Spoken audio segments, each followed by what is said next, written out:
بسم اللہ الرحمن الرحیم۔ السلام علیکم سامعین، آج آپ جس شخصیت کا انٹرویو سماعت فرمائیں گے ان کا نام ہے اظہر فراق۔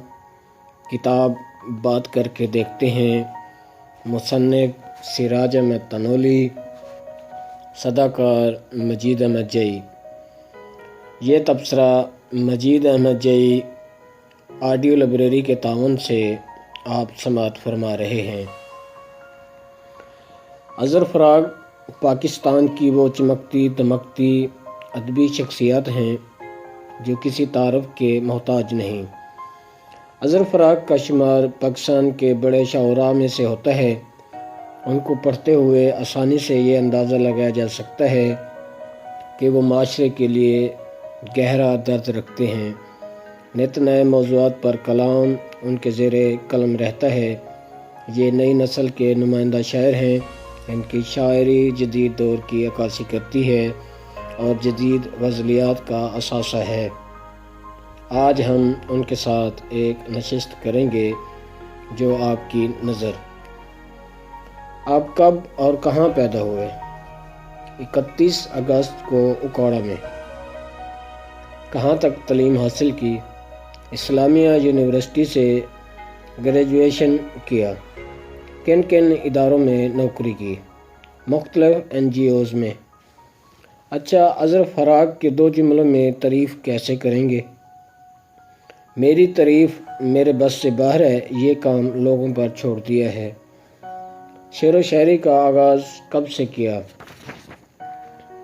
1998 میں باقاعدہ شاعری کا آغاز کیا۔ آپ کا پہلا شعری مجموعہ کب شائع ہوا؟ 2006 میں پہلا شعری مجموعہ چھپا جس کا نام تھا میں کسی داستان سے ابھروں گا۔ اب تک کتنے شعری مجموعوں پر مشتمل کتابیں شائع ہوئیں اور کن ناموں سے؟ دوسری کتاب ازالہ شائع ہوئی جس میں کچھ پہلے شعری مجموعے کی غزلیں بھی شامل ہیں۔ کیا آپ سمجھتے ہیں کہ ایک تخلیق کار کا اپنی زندگی میں شہرت اور کامیابی حاصل کر لینا بری بات ہے؟ شہرت کا حصول اتنا اہم نہیں ہے۔ بہت سارے اہم شعراء ایسے بھی ادب میں آئے ہیں جو مشہور نہیں ہو سکے، لیکن ان کا کریڈٹ لٹریچر میں سے نکالا نہیں جا سکتا۔ سر، آپ نے شعر و شاعری کی صنف کو ہی اظہار کے لیے کیوں منتخب کیا؟ ویسے تو نثر بھی بطور میڈیم موجود ہے اظہار کرنے کے لیے۔ اپنا مافی الضمیر بیان کرنے کے لیے شاعری کا انتخاب اس لیے کیا کہ شاعری جو ہے وہ نظریہ اور احساس دونوں کے بیان کے لیے بہترین میڈیم ہے۔ کیا آپ دوسرے معاصر شاعروں سے اپنا مقابلہ محسوس کرتے ہیں؟ میں نہیں سمجھتا کہ میرا اپنا معاصر شاعروں سے کوئی مقابلہ ہے۔ میں ذاتی طور پر اس نظریے کے قائل ہوں کہ آپ کا انفراد آپ کو ممتاز کرتا ہے۔ آپ اردو ادب کی کن شخصیت سے متاثر ہیں اور کیوں؟ اردو ادب میں بہت ساری شخصیات ہیں متاثر کرنے والی۔ مثال کے طور پر میر غالب، عرفان صدیقی، ظفر اقبال، شکیب جلالی، ناصر کاظمی، احمد مشتاق اور بھی دوسرے شعراء ہیں جن کو میں پسند کرتا ہوں۔ شاعری آپ کے نزدیک کیا ہے؟ میرے نزدیک تو شاعری ہی میرا پہلا عشق ہے۔ اب یہ خدا ہی بہتر جانتا ہے کہ لوگ شاعری کی کیا وضاحت کرتے ہیں۔ شعر و شاعری میں بیانیہ کی مقبولیت کو آپ کس نظر سے دیکھتے ہیں؟ بیانیہ کی مقبولیت کا جو آپ نے سوال کیا، اس حوالے سے میں یہی کہوں گا کہ ہر احساس کا ایک اپنا بیانیہ ہوتا ہے، اور دوسری بات یہ کہ مقبولیت جو ہے اس کا کوئی اتنا بڑا کرائٹیریا نہیں ہے، کیونکہ مقبولیت جو انسانوں کو ملتی ہے وہ عام لوگوں کی پسندیدگی پر ملتی ہے۔ بعض بڑے شاعر ایسے بھی ہوتے ہیں جو خواص کے لیے لکھتے ہیں، ان کا عام لوگوں سے یا سطحی مینٹلٹی سے کوئی تعلق ہی نہیں ہوتا۔ کیا آپ کہانیاں بھی لکھتے ہیں؟ نہیں، میں کہانی نہیں لکھتا۔ آج کل بہت سے شعراء قائرین کے نہ ملنے کا رونا روتے ہیں، کیا آپ کو بھی ایسا شکوہ ہے؟ مجھے تو ایسا نہیں لگتا کہ قاری نہ ملنے والی بات میں صداقت ہے۔ جن کے شعر میں برکت نہیں ہوتی ان کو یہ احساس ہوتا ہوگا کہ ان کو قاری نہیں ملتا، لیکن میں تو بالکل بھی اس معاملے میں شکوہ کرتا ہوا اچھا نہیں لگتا۔ آپ سے شیئر کرنا چاہوں گا کہ مجھے چند دن پہلے ایک انڈین نوجوان لڑکا ملا جس نے مجھے کہا کہ میں نے آپ کی شاعری پڑھنے کے لیے اردو سیکھی۔ مجھے کبھی یہ احساس نہیں ہوا کہ کہیں قاری کی کمی ہے۔ ہاں، قاری جس طرح کی زبان کو قبول کرتا ہے وہ زبان مروز میں نہیں ہے۔ نستعلیق یا کلاسیکل قسم کی زبان کا زمانہ نہیں رہا۔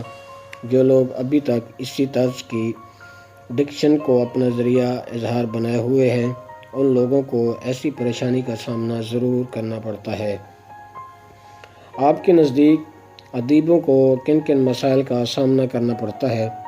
میرے نزدیک ایک انٹلیکچوئل جس قسم کے دکھ کا شکار ہوتا ہے وہ یہ ہے کہ انہیں اپنے مثالیہ کے نہ ملنے کا احساس رہتا ہے، یا اپنے طرز احساس کے لوگوں کا نہ ملنا، یا موجود سے بیزار ہونا۔ باقی جن سماجی مسائل کی آپ بات کرنا چاہ رہے ہیں وہ مسائل تو ہر شخص کے ہیں، اس کے لیے شاعر ہونا ضروری نہیں۔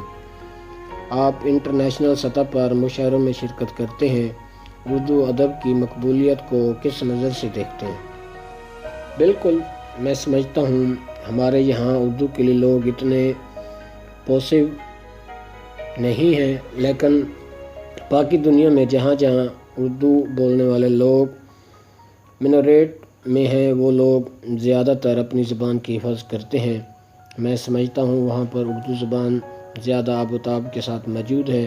اگر ہم اپنے یہاں دیکھیں تو اس خطے میں ہم اپنی زبان کے متعلق زیادہ پوسیسو نہیں ہیں یا زیادہ ذمہ دار نہیں ہیں، لیکن باقی دنیا میں جو لوگ اس ذمہ داری کو اور اس کی اہمیت کو محسوس کرتے ہیں وہاں اردو زبان زیادہ محفوظ ہے، لوگ زیادہ اس کی قدر کرتے ہیں، اور وہاں پر بہت سارے لوگ دوسری زبانوں سے اردو کی طرف راغب بھی ہو رہے ہیں۔ اردو کی چونکہ یہ خوبی ہے کہ یہ اپنے اندر بہت ساری زبانوں کے الفاظ کو جذب کر لیتی ہے، تو اس کے مدعوم ہونے کے یا اس میں کسی سطح پر ٹھہراؤ آنے کے میرے خیال سے امکانات بہت کم ہیں۔ قلم کار انتہائی حساس ہوتا ہے، ہر چیز کو حساسیت سے دیکھتے ہیں۔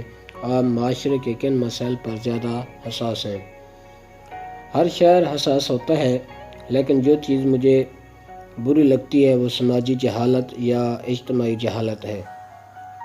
شاعری اردو ادب کے فروغ میں کیا کردار ادا کرتی ہے؟ اردو شاعری کا خاص کر زبان کے فروغ میں بہت بڑا کردار ہے۔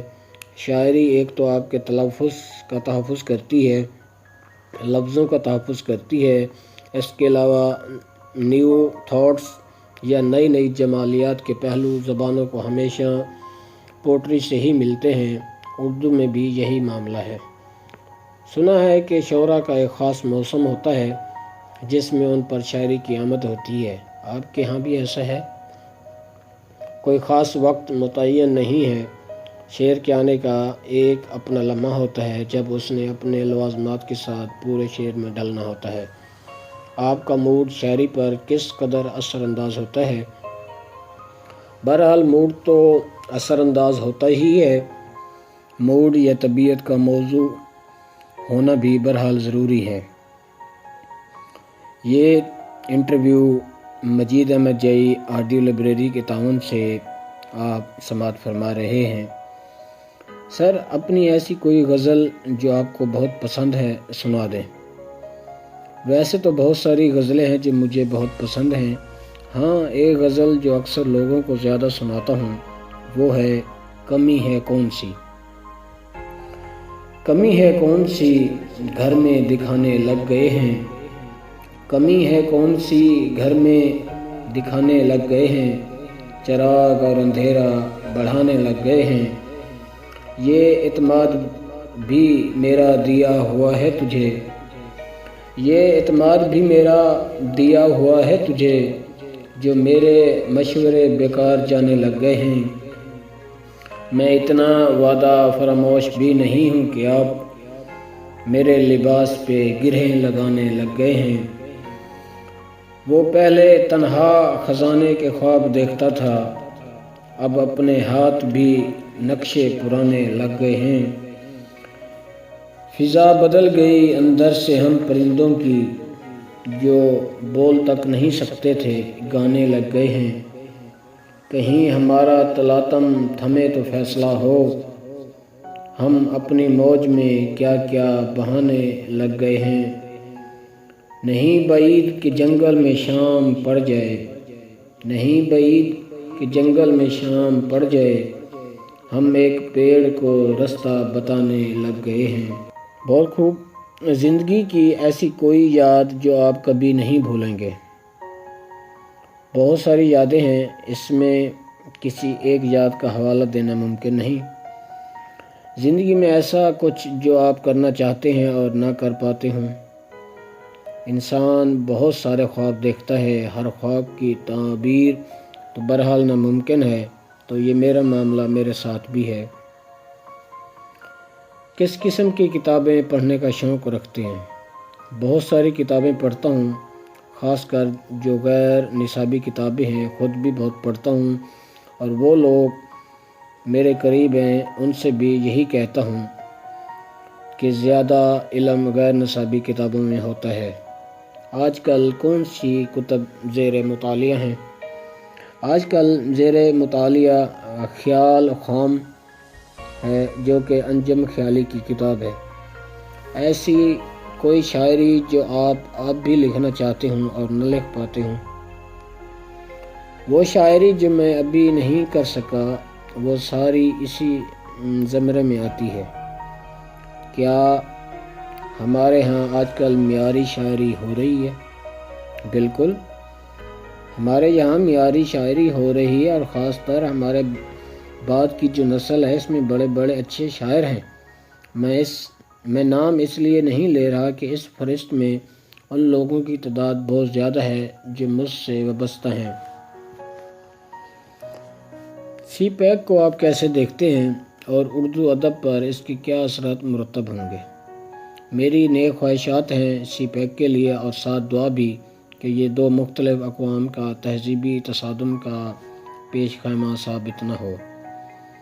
ملک بہت سارے مسائل سے دوچار ہے، یہاں آپ کیا سمجھتے ہیں کہ ایک ادیب کی کیا ذمہ داریاں ہو سکتی ہیں؟ ادیب کی ذمہ داری اجتماعی شعور کی بیداری ہے، مگر بدقسمتی سے ادیب خود جذباتی اور سطحی رو سے باہر نہیں نکل کر دیکھ پا رہا۔ غالب میر اقبال کی شاعری کو آپ کس نگاہ سے دیکھتے ہیں؟ آپ کا رجحان کس ادبی تحریک کی طرف ہے؟ ان تین شخصیات میں جن کا آپ نے اظہار کیا، تو میرا رجحان غالب اور میر کی طرف ہے، اور اسی کو آپ ایک اور ادبی تحریک بھی کہہ سکتے ہیں، ادبی نظریہ بھی کہہ سکتے ہیں۔ یہی میرا خیال بھی ہے اور جواب بھی۔ آج کل آپ کیا لکھ رہے ہیں؟ میں آج کل غزل ہی لکھ رہا ہوں۔ آپ کا بہترین مشغلہ کیا ہے؟ بہترین مشغلہ میرا محبت کرنے والوں کے ساتھ وقت گزارنا۔ نوجوان ادیبوں کے لیے کوئی پیغام؟ نوجوان شاعروں کے لیے میرا پیغام یہی ہے کہ شاعری بہت صبر آزما کام ہے۔ جو لوگ عجلت کا شکار ہوتے ہیں وہ اس دور سے سب سے پہلے خارج ہوتے ہیں۔ ترقی پسند شعراء کے بارے میں کیا خیال ہے؟